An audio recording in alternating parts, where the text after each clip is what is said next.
तो हेलो मेरे प्यारे स्टूडेंट, कैसे हैं आप लोग। उम्मीद है कि आप लोग अच्छे होंगे, मस्त होंगे और अपनी पढ़ाई जो एकदम जबरदस्त तरीके से कर रहे होंगे।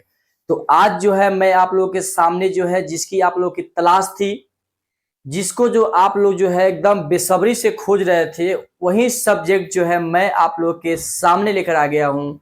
सब्जेक्ट है भोजपुरी। क्या है? भोजपुरी। यानी कि आज हम लोग पढ़ने वाले हैं क्लास 12 के भोजपुरी अध्याय 1।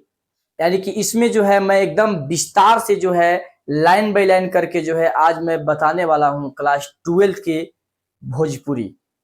अगर आप भी इस वीडियो का इंतजार में थे और अगर आप भी जो है अभी तक क्लास 12 के भोजपुरी जो है एकदम अच्छे तरीके से जो है विस्तार से अगर नहीं पढ़े हैं, तो इस वीडियो को जो है छोड़कर जाना आप लोग के लिए हानिकारक हो सकती है। इसलिए जो है एकदम पूरे वीडियो में बने रहिए। और आज जो है मैं पूरे वीडियो में जो है एकदम एक पार्ट जो है लास्ट तक पढ़ाऊंगा और इसमें जो है आपको लाइन बाय लाइन करके सभी के सभी डाउट जो है एकदम क्लियर करूंगा। तो आइए बिना देर किए हुए आज चालू करते हैं क्लास 12 के भोजपुरी। क्या है इसमें, कैसे कैसे पढ़ना है, एग्जाम में क्या क्या क्वेश्चन जो है पूछा जाता है, इसके बारे में जो है आज मैं बताने की कोशिश करूंगा। सबसे पहले जो क्वेश्चन है आप लोग दिख रहा है ऊपर, भोजपुरी है, अध्याय 1 का है। चैप्टर का नाम है संत कबीरदास और कक्षा जो है 12 यानी कि 12 का है। यह जो है एग्जाम के वजह से बहुत ही इंपॉर्टेंट क्वेश्चन है। आपको जो है अगर 12th में आप भी अगर पढ़ रहे हैं, अगर आप सिलेबस में जो है भोजपुरी लिए हैं, तो आपको यह वीडियो देखना बहुत ही जरूरी है।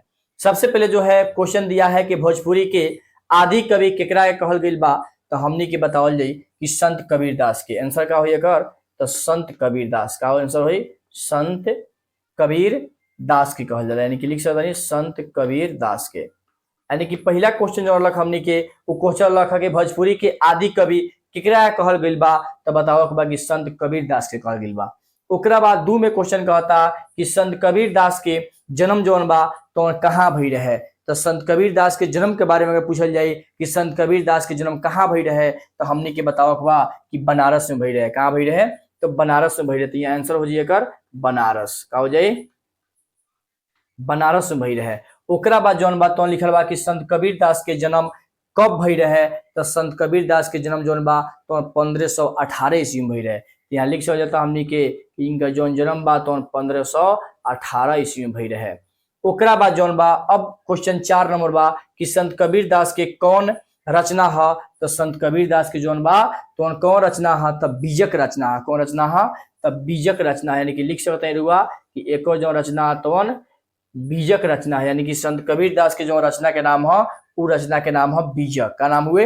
बीजक नाम है। ओकरा बाद जौन बा एक और क्वेश्चन बा आगे कि संत कबीर दास भगवान के कौना रूप में मानत रही। यानी कि संत कबीर दास जौन बनी वो भगवान के कौना रूप में मानत रही, तो हमने के आंसर हो जाए निराकार रूप में। कौना रूप में? तो आंसर एक हो जाए निराकार। कौन हो जाए?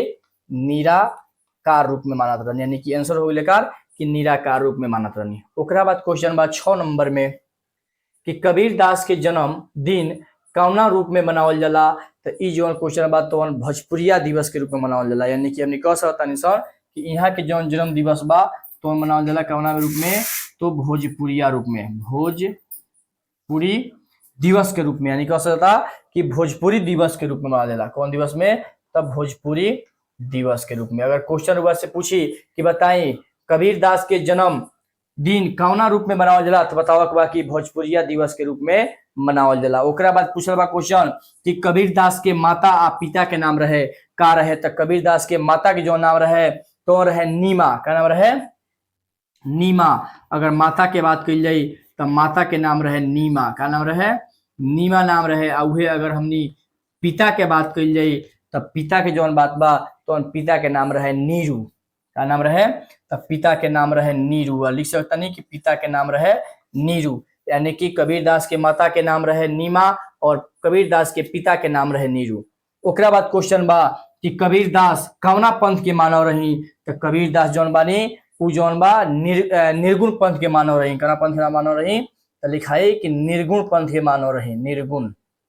अगर क्वेश्चन हुआ से पूछी कि बताई कबीर दास कौना पंथ के मानव रही, तो आंसर बताओ बा कि कबीर दास जौन बानी तो निर्गुण पंथ के मानव रही। ओकरा बाद क्वेश्चन बा कि कबीर दास कौना काल के कवि रहनी, तो कबीर दास जौन बानी उ जौन बा भक्ति काल के कवि रहनी। कौना काल के? तो भक्ति